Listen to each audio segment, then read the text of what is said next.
at the opportune time, our governor has employed 8 extra chief officers without an approval of the county assembly at all. It's like a president appointing a minister and do not subject him to the national approval. These chief officers, most of them are completely unqualified. They don't even belong. They don't even have the minimum. Demonstrate when you be asked to call, allowed to call evidence. Our governor has used our Kolea program to pseudo government money. To pseudo government money. We shall demonstrate at the opportune time. Our government vehicles have been staged to pursue the Kolea program, which is a program not meant to help people, but to vilify leaders and other persons who are assumed not to be, to be raising any issue. We shall demonstrate at the opportune time how the governor has used her sister and her brother to pseudo the government money to the tune of, just a cursory look at it, 78 million shillings going to an individual in the name of prepayments. Prepayments. Where a sister would owe 8 impressed in one day.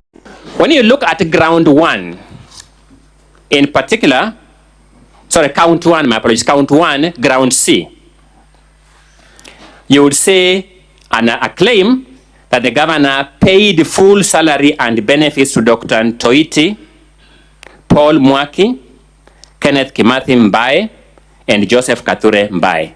So you're accused of contempt of court in one count. You're accused of paying salary and benefits in another count.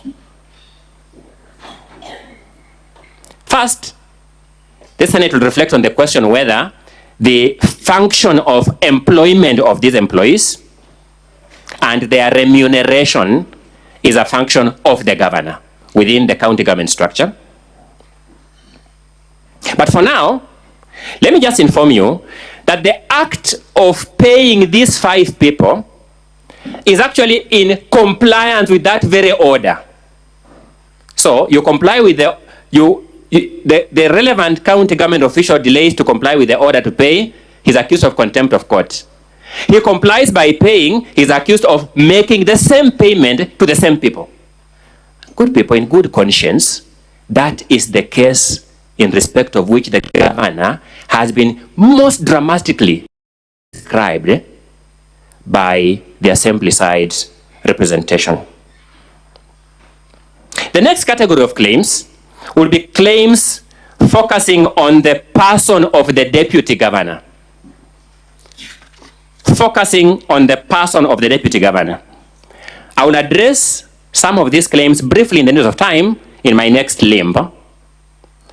The next category of claims are just plainly false claims.